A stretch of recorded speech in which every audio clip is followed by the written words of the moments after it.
The automotive world was caught off guard when news surfaced about Mat Armstrong's Ferrari rebuild facing a bizarre roadblock. The car wouldn't start due to a battery lock issue. Initially, Ferrari had appeared cooperative. They supplied parts for the rebuild, answered questions, and seemed responsive to the independent work being done. On the surface, everything looked positive. But the moment the car was ready to run, a major obstacle appeared. Mat couldn't turn the car on.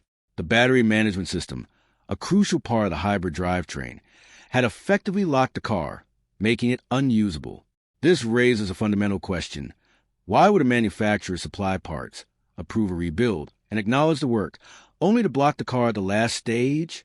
The lack of a clear explanation has created frustration not only for Mat Armstrong, but also for automotive enthusiasts and experts who follow independent rebuilds.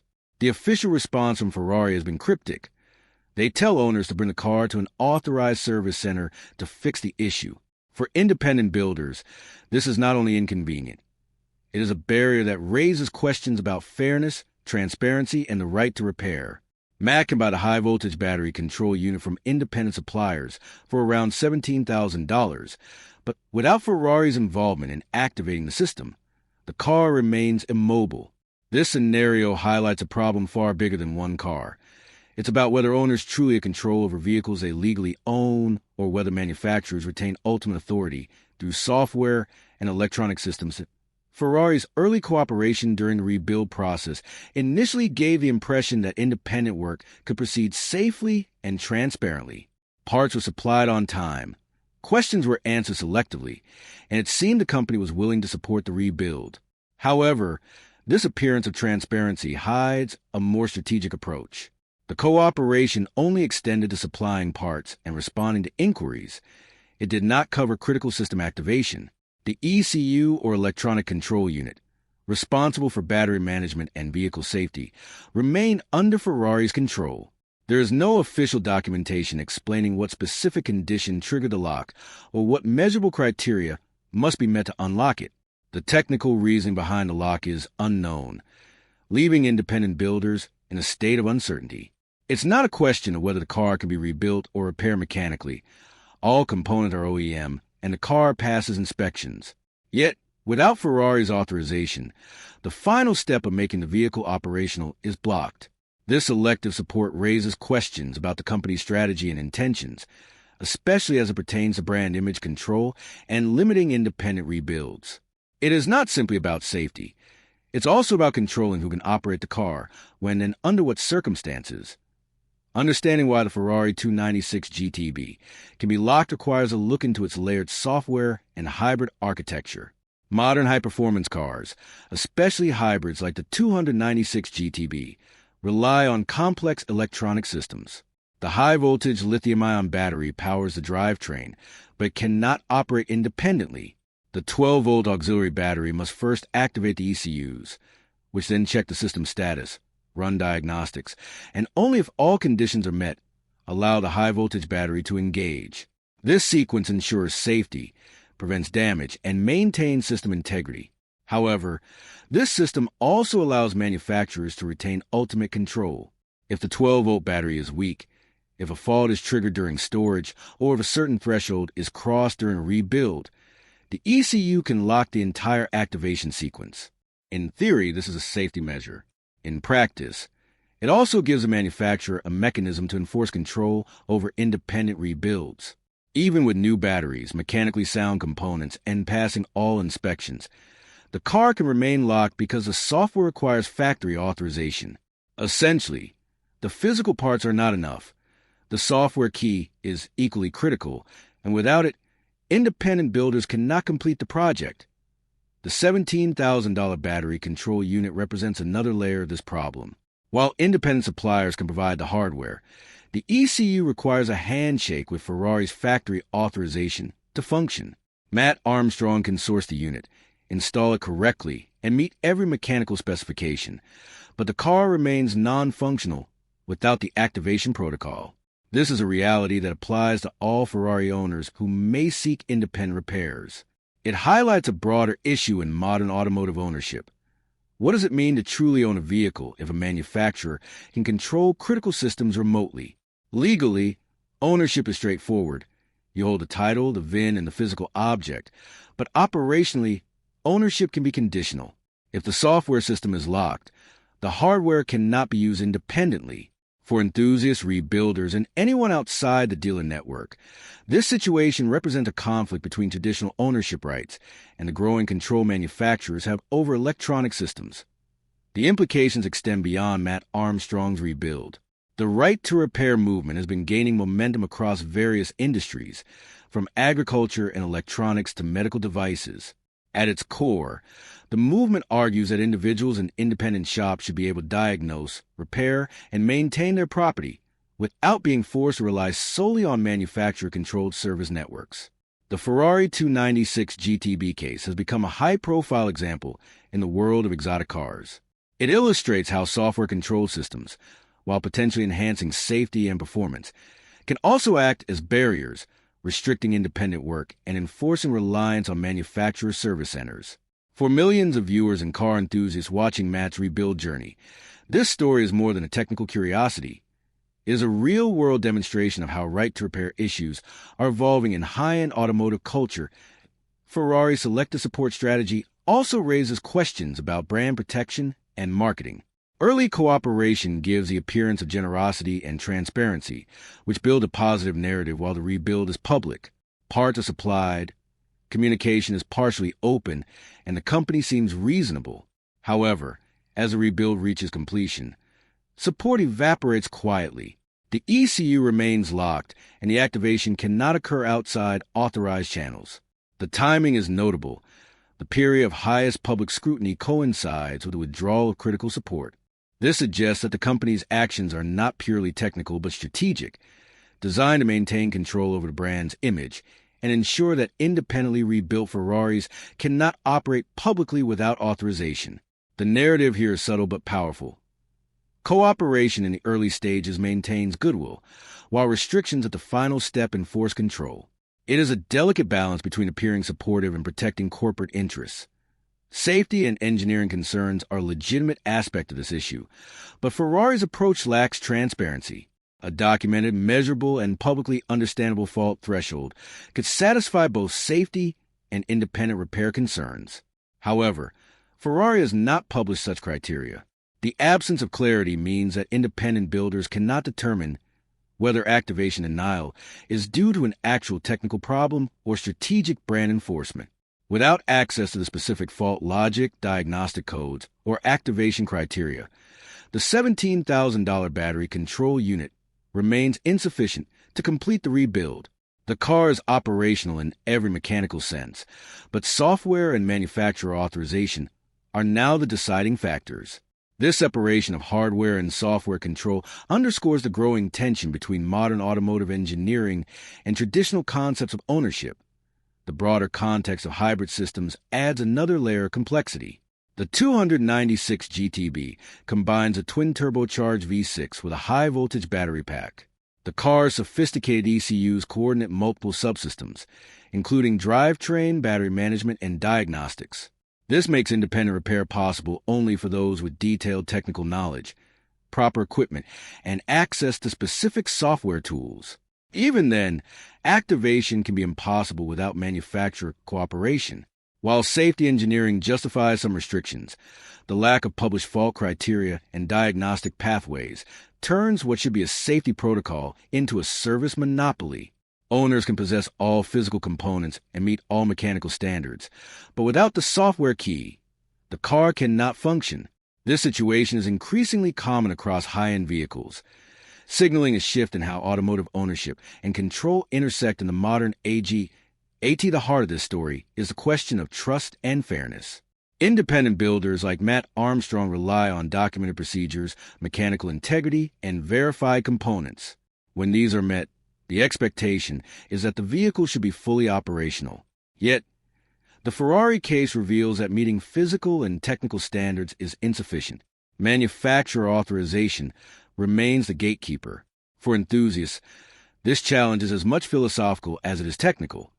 Does ownership mean freedom to use, maintain, and repair, or is it a conditional license dependent on manufacturer approval? This tension is at the center of ongoing debates around right to repair and software control systems.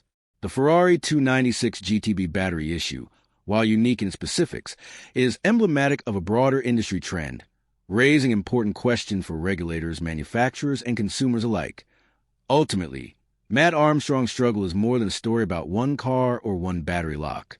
It is a case study that highlights the collision of traditional automotive ownership with modern electronic control, brand strategy, and regulatory debates. The situation demonstrates the delicate balance between safety, proprietary control, and independent repair rights. Ferrari's actions, while arguably justified in some technical aspects, also reveal the strategic use of software to enforce control over independent builders. For viewers, enthusiasts, and the automotive community, this story underscores the importance of transparency, fair access, and the right to repair in modern high-performance vehicles. The lessons from this rebuild extend far beyond one car. They touch on fundamental questions about ownership control and the evolving relationship between manufacturers and vehicle owners. Ferrari's approach to Mat Armstrong's rebuild highlights a complex mix of technical oversight and strategic brand management.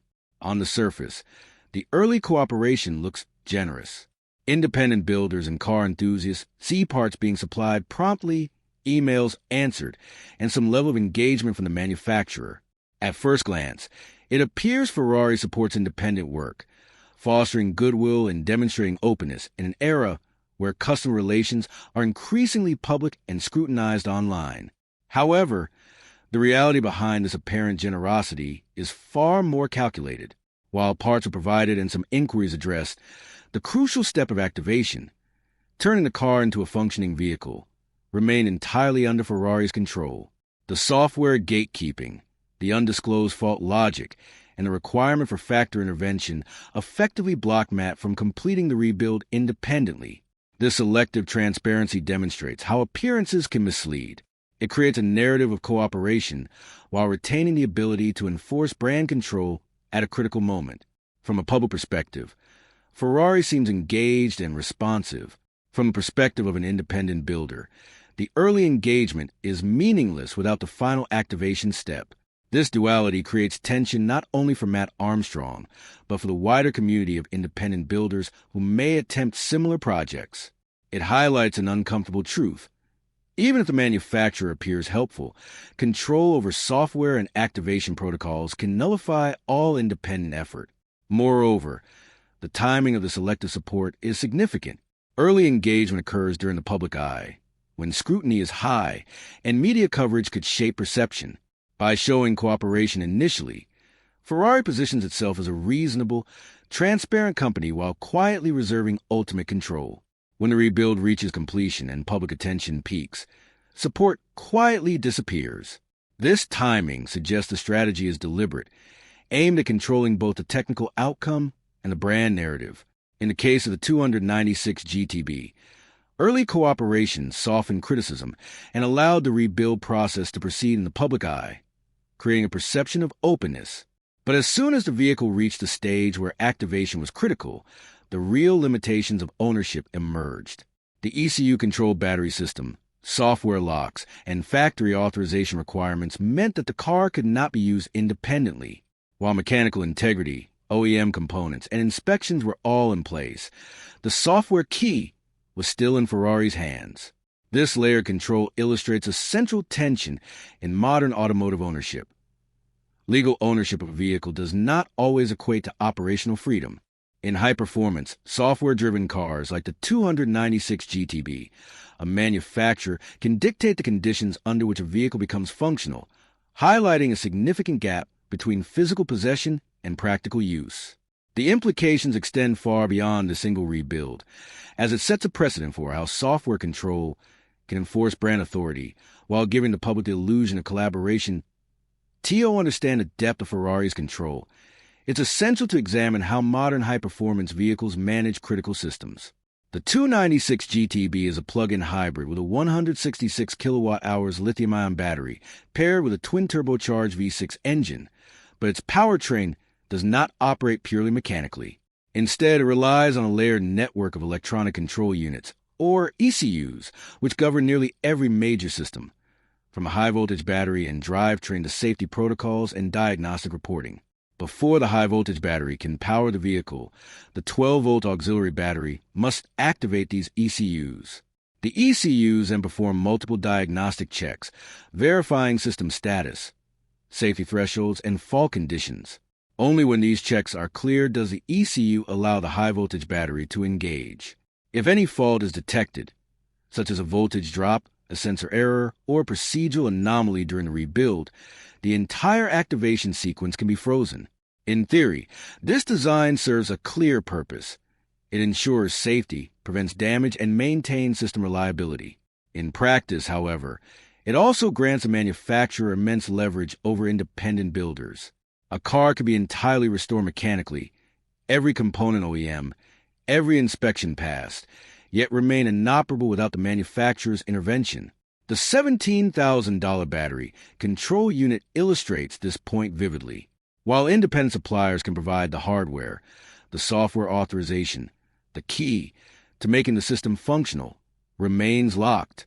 Mat Armstrong can install the part perfectly, but without Ferrari's factory handshake, the car cannot be started. This situation highlights the increasing tension between mechanical ownership and software-mediated control. Modern performance cars, especially hybrids and electric vehicles, blend hardware and software to the point where one cannot function without the other. For the owner, this creates a paradox. They possess all the physical components necessary for operation, but lack the software authorization that allows those components to function. Beyond technical frustration, this also raises legal and ethical questions about ownership. Do buyers truly own the vehicles they purchase if activation can be blocked remotely or selectively by the manufacturer? In Matt's case, the inability to independently start the car transforms what should be a personal accomplishment, a full rebuild, into a situation controlled by corporate policy. The implications extend beyond luxury sports cars.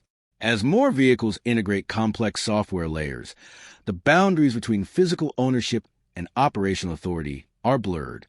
Independent repairers, rebuilders, and everyday owners face the possibility that their legally purchased vehicles may not function without manufacturer cooperation. This is not hypothetical. It's a tangible reality demonstrated by Mat Armstrong's Ferrari 296 GTB. One of the most striking elements in Mat Armstrong's rebuild story is the $17,000 battery control unit, a part that illustrates the challenges independent builders face in the modern automotive world. While this component is available through independent suppliers and can be physically installed by a competent rebuild team, it does not operate as a standalone solution. Without Ferrari's software authorization, the unit remains hardware without function. In other words, you can have the part, install it perfectly, and meet every mechanical and inspection standard, yet the car will still refuse to start. This raises a fundamental question about the nature of ownership in today's high-performance vehicles. Traditionally, if an owner purchased a car, completed a rebuild, or repaired a component to OEM specifications, they had the right to use it freely. Now, that principle is challenged. The software key becomes as essential as the physical part, and without it, independent work is incomplete.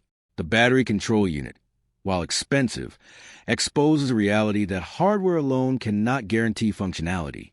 In Matt's case, the presence of the $17,000 unit highlights the limits imposed by manufacturer-controlled software. It is not a question of mechanical integrity or adherence to specifications. The car's activation remains entirely contingent on Ferrari's intervention. This scenario is particularly revealing because it shows that even with documented sourcing, verified components, and proper mechanical work, independent builders can still be blocked from completing their projects. Furthermore, this situation applies broadly to any Ferrari owner attempting to perform major repairs outside the dealer network. High-performance hybrid systems like the 296 GTB rely on intricate electronic protocols, and without manufacturer authorization, the vehicle may remain non-functional regardless of the quality of the rebuild. It's a paradigm shift. Ownership of the car no longer guarantees operational independence. The software authorization acts as a gatekeeper, and in cases like Mat Armstrong's, this gatekeeping can appear arbitrary, frustrating, and strategically controlled. The broader impact of this is significant. As luxury car manufacturers continue to integrate complex electronics and software systems into their vehicles, independent builders and even regular owners may find themselves at the mercy of brand-controlled activation protocols. It's no longer enough to meet mechanical standards. Operational autonomy requires access to proprietary software and factory authorization. This raises both technical and ethical questions. Is it fair for a manufacturer to restrict a legally purchased vehicle from functioning? And to what extent can safety engineering justify these restrictions? In Mat's scenario, it appears the restrictions are not only about safety, but also about controlling brand perception and ensuring that independently rebuilt cars do not operate outside the manufacturer's oversight. The $17,000 battery control unit is emblematic of this tension. It is expensive, available, installable, yet useless without authorization. It underscores a growing divide between mechanical capability and software dependence. For independent rebuilders, this is a harsh reality. No matter the skill, effort, or investment, certain vehicles cannot be fully utilized without manufacturer cooperation. For enthusiasts in the wider automotive community, Mat Armstrong's experience signals a new era where software control increasingly defines the limits of ownership. It is a moment of reckoning, not only for Ferrari but for the entire industry, as traditional expectations of repair, rebuild, and ownership collide with the modern realities of hybrid and software-intensive vehicle systems. Mat Armstrong's experience with the Ferrari 296 GTB is more than just a technical problem. It is a vivid example of the challenges facing the right-to-repair movement in the modern automotive industry. The right-to-repair movement advocates that consumers and independent repair shops should have access to the necessary tools, parts, and information to repair the products they legally own. Historically, this has been applied to industries like agriculture, electronics, and medical devices, where proprietary software or restrictive repair practices can leave users dependent on the manufacturer. Ferrari's selective activation of the 296 GTB battery system is